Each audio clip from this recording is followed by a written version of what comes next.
Hello and welcome to World News on TVP World with me, Ashim Kumar.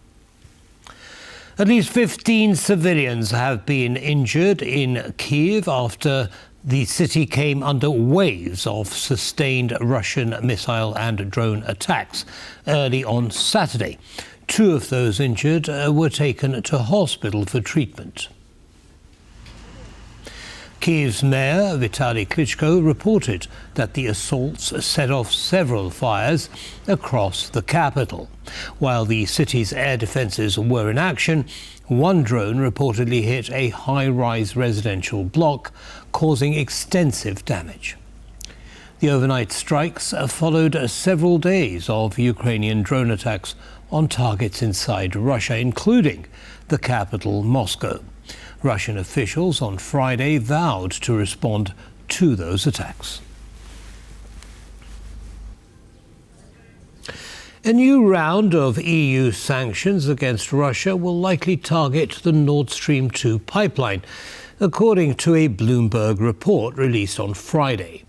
This move is part of the EU's plan to phase out Russian oil and gas imports by 2027.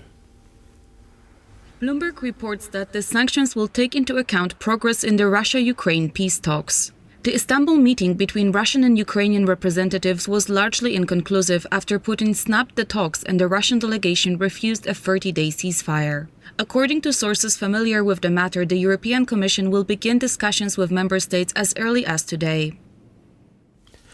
Hungary and Serbia have agreed to start construction soon on an oil pipeline between the two countries.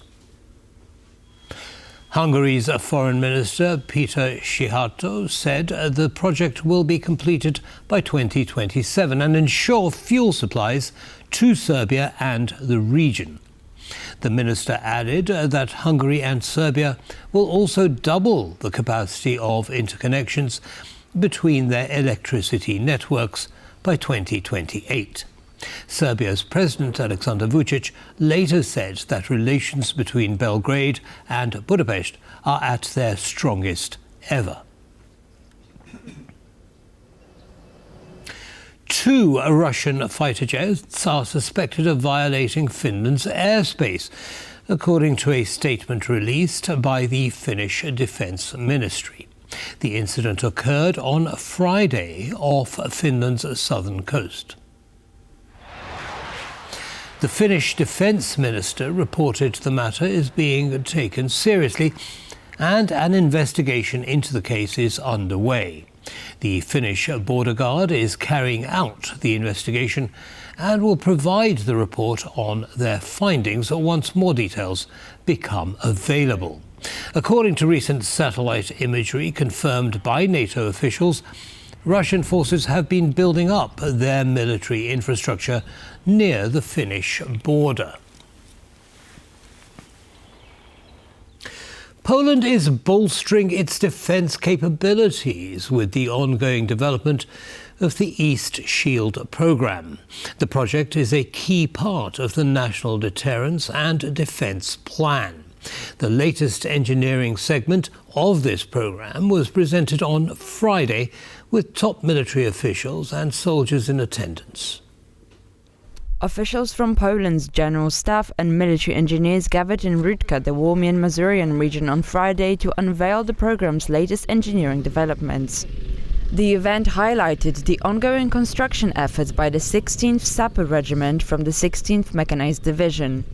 We are fully aware that any dam is only an obstacle if it is not seriously protected. Therefore, as part of the ongoing engineering work, fire stations, hiding places for soldiers, and fire positions for equipment are being built.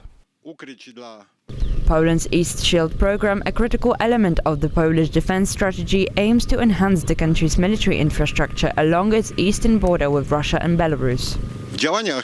Our strategies and actions are based on lessons learned from how we plan our defenses. We draw on the experiences from Ukraine. The project was initiated by Polish Prime Minister Donald Tusk. It was also recently recognized as a flagship project of common interest for the European Union. In the UK, counter-terrorism officers are investigating whether Russia may have been involved in a series of arson attacks targeting Prime Minister Keir Starmer. Early this month, Starmer's family home, a flat he once owned and a car he previously owned, all suffered arson attacks. Currently, 3 men, 2 Ukrainians and a Ukrainian-born Romanian, have been charged in connection with the fires. Now, the Financial Times reports that investigators are examining whether what's been described as actors in Russia recruited the 3. Sources told the paper that discussions are being held to establish the best response should a link be established. As Poland heads towards its crucial presidential runoff on June the 1st, the country's public broadcaster TVP held a televised debate on Friday evening. Warsaw Mayor Rafał Trzaskowski faced off against conservative historian Karol Nawrocki. Our chief political correspondent Aaron Darman was there and shared with us the key moments that could sway undecided voters in the June the 1st runoff. Centrist Warsaw Mayor Rafał Trzaskowski and the right-wing historian Karol Nawrocki have just gone head-to-head in a televised debate in the home of Poland's public broadcaster behind me. It was the government-backed candidate against the man from the Law and Justice opposition party. Of course, much of this was domestic show business. It was talking and speaking to a domestic audience. But foreign affairs did come up as an issue of concern, and in fact the pair traded blows. Trzaskowski saying to Nawrocki that he's friends with pro-Putin leaders across Europe.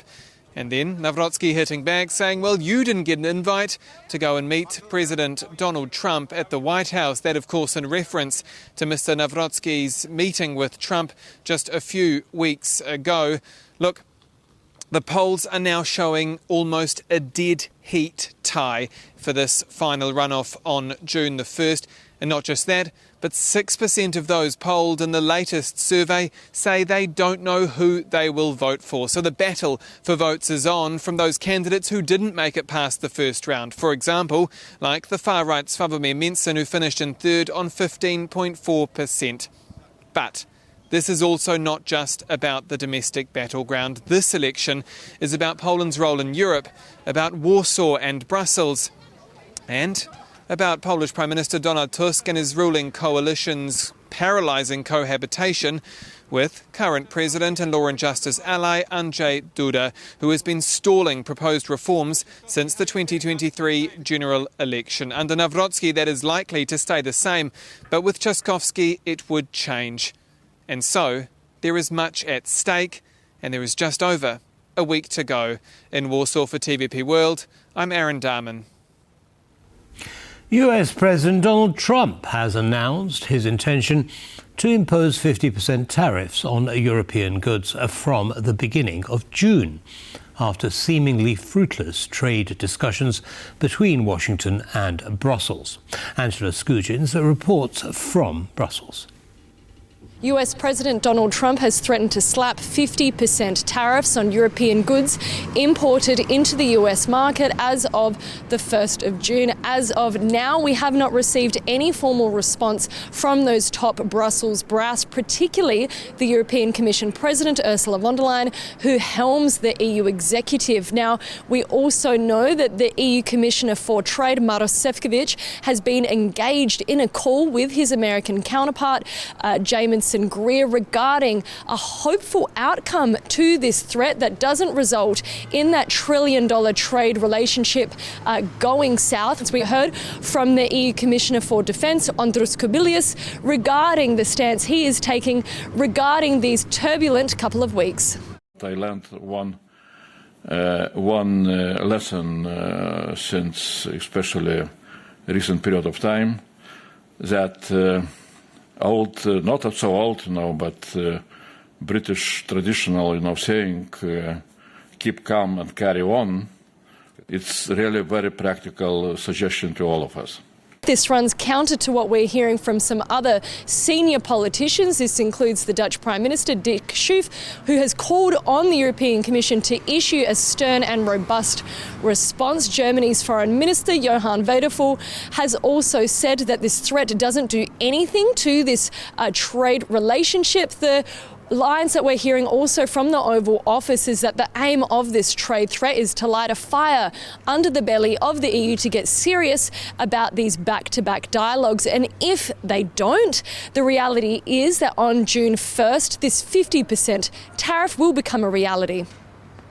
Angela Scugins from Brussels for TVP World. The threat of Donald Trump ramping up tariffs against the European Union is, quote, a real one, according to economist Karsten Bjeski of ING Research. The expert was a TVP World's guest on The Bottom Line, our business segment. We see that the tension is up again.